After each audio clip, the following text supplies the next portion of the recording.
Olá, boa tarde, eu sou Giovana Pagel e você está assistindo ao Dinheiro ao Vivo, o programa que traz um resumo das principais notícias de economia, finanças e negócios. Você pode nos acompanhar sempre de segunda a sexta-feira, às 5h30 da tarde, pelo site istoedinheiro.com.br ou pelas nossas páginas no Facebook, no YouTube e no Twitter. No programa de hoje vamos falar sobre os impactos da futura Lei Geral de Proteção de Dados no Brasil com a advogada Gisele Truzzi, que é especialista em direito digital e fundadora da Truzzi Advogados. Olá, Gisele. Olá, Giovana, tudo bem? Boa tarde. Boa tarde. Seja bem-vinda. Obrigada, boa tarde para todos. Daqui a pouquinho a gente conversa melhor. Tá ok. E contamos também, é claro, com a sua participação, você que está aí acompanhando a nossa transmissão. Use a aba de comentários para mandar suas dúvidas e também as suas sugestões. E sempre que comentar, use a hashtag Dinheiro ao Vivo. E vamos aos destaques do dia.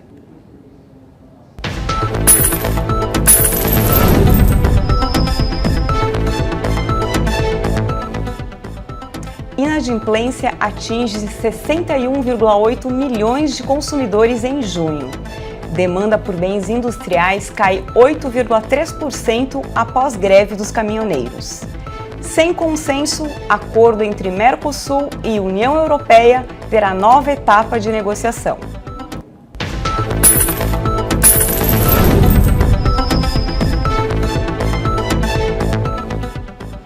E a gente começa o nosso tradicional giro aqui de notícias e informações pelo mercado financeiro. O Ibovespa, que é o principal índice da Bolsa de Valores, fechou em alta de 0,16% aos 77.486 pontos. O dólar fechou em alta, uma alta leve de 0,09%, cotado a R$ 3,84 na venda. E o euro fechou em queda de 0,52%, cotado a R$ 4,46 na venda. O número de brasileiros inadimplentes no país atingiu 61,8 milhões em junho, o maior desde 2006. O índice de inadimplência do consumidor cresceu 1,98% em junho, na comparação com o mesmo mês do ano passado. Segundo informações da Serasa Experian, no período, as dívidas somaram 273,4 bilhões de reais, totalizando R$ 4.426 por pessoa. Isso é uma média, né? O enfraquecimento do ritmo de crescimento econômico contribuiu para manter um nível elevado a taxa de desemprego e, consequentemente, a inadimplência do consumidor, segundo explicam os economistas da entidade. E você pode acompanhar comigo aqui no site, né, da Dinheiro, outros destaques que a gente tem aqui, né, nesta tarde de quinta-feira. O indicador mensal de consumo de bens industriais do Instituto de Pesquisa Econômica Aplicada, IPEA, registrou queda de 8,3% em maio, na comparação com abril. Frente a maio do ano passado, o indicador recuou 6,4%. De acordo com o Instituto, o resultado pode ser explicado em grande parte pelo efeito negativo da paralisação dos caminhoneiros, foi registrada, né, no final de maio, em relação à produção doméstica. Esse estudo foi divulgado hoje pelo IPEA e está disponível no blog Carta de Conjuntura, para quem quiser saber aí, né, mais detalhes. Agora a gente vai mudar um pouquinho aqui de assunto, a gente vai falar um pouco de comércio, né, internacional, de acordos, né, comerciais. Os ministros do Mercosul, que inclui Brasil, Argentina, Paraguai e Uruguai, e os comissários europeus de comércio e agricultura se reunirão novamente daqui a um mês em Montevidéu, no Uruguai. Eles vão se reunir para mais uma rodada de negociações em torno dos termos para o acordo entre o bloco e a União Europeia. Até lá, seguem algumas discussões num nível mais técnico. A nova etapa dessas reuniões foi marcada pela tentativa de avançar os termos do acordo. Após os ministros concluírem hoje uma série de conversas em Bruxelas, na Bélgica. Vale lembrar, né, que as tratativas desse acordo comercial ocorrem há quase 20 anos. A expectativa, né, é claro, que de fato o bloco, né, dos países do Mercosul e a União Europeia cheguem a um consenso que vai, é claro, beneficiar ambos, né? E agora a gente vai falar então um pouco sobre o tema, né, do nosso programa de hoje, os impactos da futura Lei Geral de Proteção de Dados aqui no Brasil. A gente vai conversar aqui com a advogada Gisele Truzzi, ela é especialista em direito digital. Gisele, obrigada pela sua presença aqui no estúdio conosco. Eu que agradeço o convite. Bom, Gisele, o projeto de lei, acho que é interessante a gente comentar um pouco, né? O projeto de lei que trata da proteção dos dados pessoais e define regras a serem observadas por instituições públicas e privadas, né? Que é o chamado PLC 53, né? 2018. Ele foi agora recentemente, né, aprovado pelo Senado e seguiu para sanção ou veto presidencial. E o presidente Temer tem até o dia 7 de agosto para tomar essa decisão, né? Você acredita que finalmente o Brasil terá uma lei geral de proteção de dados? Olha, Joana, eu espero, como advogada especialista nessa área do direito digital, que esse projeto seja sancionado pelo presidente, né? O texto dele, como ele está agora ao final, já ficou muito bom, ele já foi reformulado várias vezes e é muito importante para a gente, como cidadão, para as empresas em geral, ter uma lei específica sobre privacidade e proteção de dados pessoais. Então, nós mesmos especialistas na área, os advogados, juristas, todo o pessoal do meio jurídico e da tecnologia, nós torcemos muito para que esse PL seja ao final aprovado e de fato se torne uma lei, né? Quero acreditar que a sanção seja o caminho que o presidente escolha. Bom, Gisele, como você muito bem explicou num artigo publicado nessa semana aqui no site da Dinheiro, se não há regras específicas, né, para o setor, em relação, né, ao que é feito com os nossos dados, o governo e as empresas acabam agindo sem limitações. Eu queria que você se aprofundasse um pouco mais até nessa questão, né, de o que muda, né, o porquê, destacar um pouco de fato por que é tão importante, né, a gente ter essa lei, né? Sim, é muito importante a gente ter uma lei específica sobre proteção de dados pelo seguinte, não é exatamente porque não temos uma lei a respeito disso. Nós até temos legislações esparsas que tratam de dados pessoais e tratam de privacidade. Temos cerca de 30 a 40 normas no nosso ordenamento jurídico que falam desse assunto, mas são normas esparsas, são normas setoriais que funcionam dentro de determinados ramos da economia. Então a gente tem resoluções do Banco Central, temos alguns dispositivos do Código de Defesa do Consumidor, no Código Penal e assim por diante. Esse conjunto todo de normas esparsas acabam não funcionando muito bem em algumas situações em que nós precisaríamos que isso tivesse um arcabouço jurídico mais sólido. E é aí que a gente precisa de uma lei específica para tratar de proteção de dados, tendo em vista que hoje o capital são dados, né? A nossa informação é baseada em dados, nossa sociedade é baseada em dados. Então, é extremamente necessário e urgente uma lei a respeito disso para justamente colocar regras, unificar todo esse conjunto de normas que nós possuímos e conseguir conversar com todos os setores da economia, né? Ela é uma lei que seria transversal, ela acaba afetando todos os setores da economia, tanto o público quanto o privado, tanto no ambiente online quanto no ambiente offline. Então, ela acaba uniformizando e padronizando essa relação do cidadão com o ente público e também com as empresas privadas. E isso é essencial, porque nessa situação em que não temos legislação específica para tratar desse tema, o governo ou as empresas privadas podem fazer o que bem entenderem com os nossos dados. Nós não temos limitações, né? Na ausência de uma regra uniforme e não ter regra, isso funciona muito mal no dia a dia. Nós não sabemos quais são os limites do governo e das empresas no uso dos nossos dados. E é essencial que nós tenhamos uma lei a respeito disso para justamente colocar essas limitações e para dar mais força para o consumidor, para o usuário, para o internauta, para o cidadão, saber como é feito esse tratamento dos seus dados nas suas relações governamentais, comerciais, enfim, em qualquer campo em que ele ceda algum dado pessoal ou que essa informação pessoal seja coletada. E quando você mesma mencionou agora que existem muitas normas, assim, né? Só que elas acabam entrando em conflito em determinado ponto? Pode Sim. acontecer isso, eu imagino, né? Pode acontecer, né? Pode ocorrer sim dessas normas entrarem em conflito em questões em que, por exemplo, o consumidor tem o direito de ter o acesso a bancos de dados, a correção de suas informações pessoais em bancos de dados vinculadas às relações de consumo, né? E que, no outro lado, numa situação em que envolva a instituição financeira, por exemplo, ele não consiga ter essa liberdade de saber quais dados dele mesmo estão sendo captados pela instituição financeira a qual ele é vinculado. É um exemplo, por questões de sigilo bancário. Então, há pequenas situações no dia a dia que muitas vezes podem colocar essas normas em conflito, sim.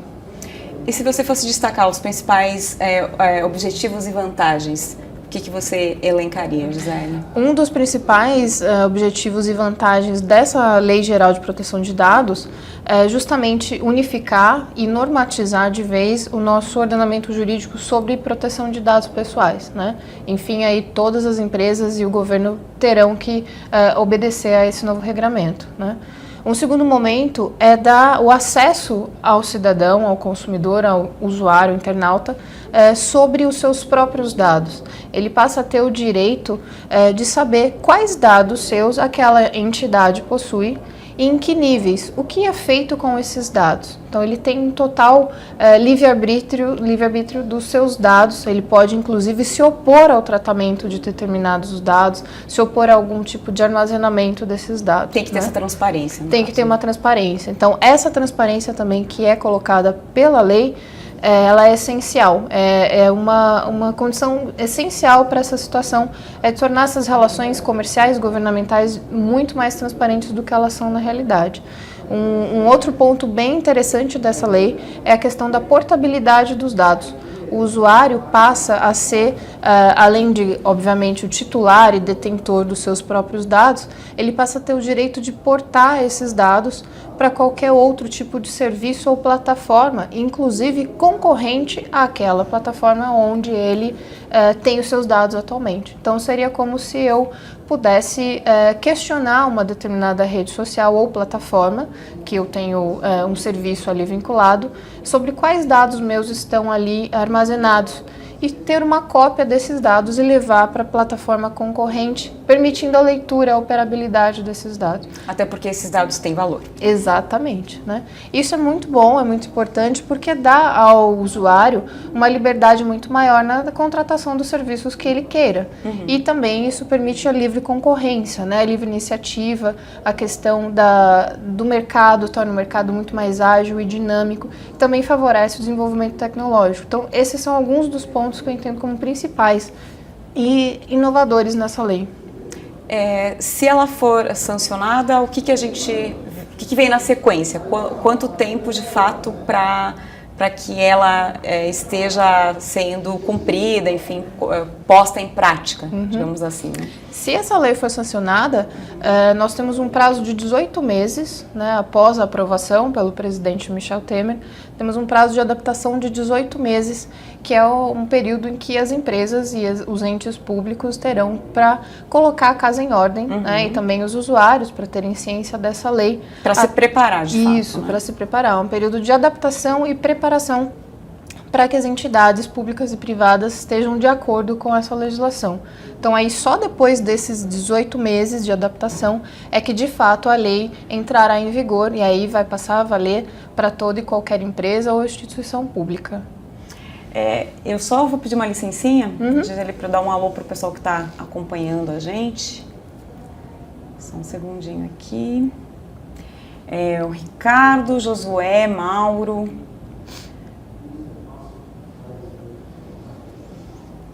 Pedro, Cleusa, mais um Josué aqui, ou dois recados do Josué, duas curtidas do Josué, o João, o Enio e o Sebastião. Gente, obrigada aí pela audiência de vocês, pela participação. Ninguém mandou nenhuma pergunta específica. Se quiser mandar ainda, você que está nos acompanhando rapidinho, esse é o momento para a Gisele responder aí para vocês. Bom, e Gisele, o que de fato ainda, se a gente for pensar, entraves para que essa lei seja de fato aprovada, né? O que você poderia, aproveitando, né, que eu estou tentando compartilhar um pouco aqui, né, com os internautas o que você explicou, né? Inclusive, quem quiser saber mais sobre esse assunto, tem um artigo, né, da Gisele no site da Dinheiro, é só você acessar lá, que está inclusive em destaque na home. Bom, como os entraves à aplicabilidade dessa lei, né, entre os juristas ali, a gente consegue identificar 2, pelo menos, né? Um deles seria a questão do setor bancário. O setor bancário poderia ser um grande entrave para a aplicabilidade da Lei Geral de Proteção de Dados, pelo seguinte: os bancos têm muito interesse em aprovar aquela questão do cadastro positivo, né, o cadastro de bons pagadores. Esse cadastro positivo, ele iria entrar em conflito com a LGPD, a Lei Geral de Proteção de Dados, porque justamente o cidadão pode se opor ao armazenamento de determinados dados pessoais dele que se referem a transações comerciais, a práticas financeiras. Ele pode escolher isso, o que ele quer compartilhar com a instituição ou não. E aos bancos ter essa diferença na liberdade de escolha dos dados do cidadão, dos dados do correntista, acaba atravancando a lei do cadastro positivo. Então, seria como dizer, em linhas gerais, em que a LGPD ela entra em conflito com a lei o PL de cadastro positivo, porque justamente o PL, em relação ao cadastro positivo, ele coloca um conflito muito grande. Ele vai tirar do consumidor, do cidadão, a liberdade que a Lei Geral de Proteção de Dados está dando. Então, os bancos passam a ter maior poder sobre os dados pessoais desse correntista do que ele mesmo. Então, entre a Lei Geral de Proteção de Dados e o cadastro positivo, a lei ela acaba sendo superior, né? Então, ela se contrapõe ao cadastro positivo que os bancos tanto querem aprovar. Então, o setor bancário seria um grande entrave, é visto como um grande entrave nessa questão. E a outra situação seria a criação de uma agência, uma autoridade, melhor dizendo, uma autoridade nacional de proteção de dados, que é uma das determinações que essa lei coloca, né? É necessária a criação de uma autoridade nacional de proteção de dados nos moldes de uma agência reguladora, como exemplo a Anatel, a ANAC, né? Ou nos moldes de um órgão fiscalizador, como o CAD, por exemplo. Essa autoridade, ela tem que ser independente, autônoma, justamente porque ela é um ente fiscalizador. Ela, inclusive, vai ter o poder de fiscalizar não só as empresas privadas, mas também os próprios órgãos e departamentos do governo. E sendo um projeto de lei que originou na Câmara, a Câmara, por questões óbvias, né, e burocráticas, não pode criar essa autoridade nacional de proteção de dados. Deveria quem ter o poder de criar seria o próprio Executivo, né, a Casa Civil, o presidente Temer. E aí, como fica essa questão? Como que o governo vai criar uma autoridade que vai fiscalizar o próprio governo? Então, a gente começa a ter entraves nisso. Aí, estudando um pouco mais a fundo a matéria, nós vemos que uma das instituições que tem interesse em se criar, em ter essa autoridade vinculada a si, seria o GSI, que é o Gabinete de Segurança da Informação do Planalto, né? Que tem vinculações com a ABIN, né? A Agência Brasileira de Inteligência. E aí começam alguns debates sobre, então, quem fiscaliza o governo? A gente começa a não ter essa independência, então corre-se o risco de ter essa autoridade criada por um departamento, por um setor do governo, vinculado ao próprio governo. Então, ela não tem a autonomia que deveria ter. E aí, os nossos dados não terão toda a fiscalização imparcial que tem que ter nesse tipo de processo. Então, já teria um vício ali dentro dessa criação da Autoridade Nacional de Proteção de Dados. Então, a criação dessa autoridade de proteção de dados pelo próprio governo é um risco que se corre, né? Então, a gente... Mas isso já está definido ou ainda está em debate? Ainda que vai não. acontecer? Ainda não há definição, ainda está em debate. A gente vai ter uma ideia do que vai ocorrer com o despacho que o presidente Michel Temer der aí a partir do dia 7. Vamos ver como ele vai lidar com isso. A partir do 7 de agosto é que, de fato, a gente vai poder ter uma ideia mais clara em relação ao futuro, né? Exatamente. De todo esse projeto e, enfim, que vai virar a lei, se de fato ela for sancionada. Exatamente. Tudo vai depender de como ele vai receber esse projeto de lei e qual vai ser a destinação dessa autoridade que vai ter que ser criada. Se ele vai criar dentro do gabinete do Planalto, se ele vai colocar uma outra entidade, ele vai dar uma personalidade jurídica diferente e de fato autônoma, nós ainda não sabemos, não temos como saber. Só aí depois do recebimento dele em relação a esse projeto, né, depois do dia 7. Com certeza a gente fica acompanhando então, Gisele, com certeza, e esperamos voltar, né, a conversar sobre isso. Só para encerrar, eu queria que você, se possível, desse uma dica até para quem está nos acompanhando, pensando assim, que cuidados as pessoas devem ter com os seus dados, alguma coisa que as pessoas já possam fazer independente de existir uma lei ou não, porque às vezes as pessoas esquecem, né, que elas não podem compartilhar em qualquer site ou mesmo por e-mail, o WhatsApp tem determinadas informações que é interessante você manter de fato um pouco mais seguras, né? Sim, uma dica essencial é sempre desconfiar da plataforma que você está utilizando, né? Não há nada 100% seguro em termos de tecnologia, então sempre tenha um pé atrás quando qualquer plataforma disser que garante segurança 100%, principalmente em se tratando de serviços gratuitos, em que obviamente a moeda são os seus dados. Né? Então, prestar atenção nas informações que você preenche para realizar um cadastro, seja de uma compra online, seja de um perfil numa rede social, ser o mais restritivo possível em relação a esse preenchimento de dados. Questionar se aqueles dados que o site, a plataforma está te solicitando são de fato essenciais àquela finalidade para a qual você está utilizando. Né? Então, numa compra online, não há necessidade de você especificar tipo sanguíneo, um exemplo, né? O nome dos seus pais. Né? Você precisa de dados financeiros e um endereço de entrega na mercadoria. E pronto. Pronto. E há sites que, obviamente, têm interesse em obter o maior número de dados possíveis e informações sensíveis sobre os seus usuários. E eles começam a te pedir muita informação. E muitas vezes as pessoas vão preenchendo esses dados. E isso a gente não tem ideia onde vai parar, com quem isso é compartilhado, né? Para que empresas esses dados estão sendo circulados ali.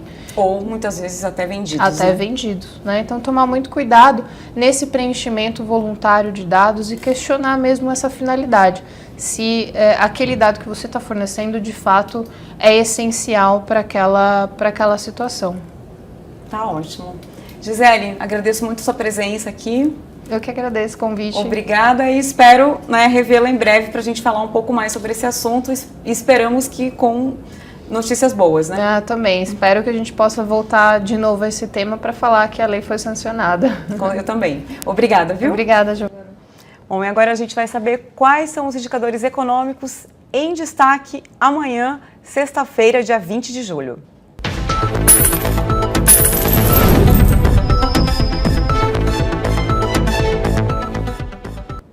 O IBGE divulga o Índice Nacional de Preços ao Consumidor Amplo 15, o IPCA 15, referente ao mês de julho. Analistas projetam uma alta de 0,75%.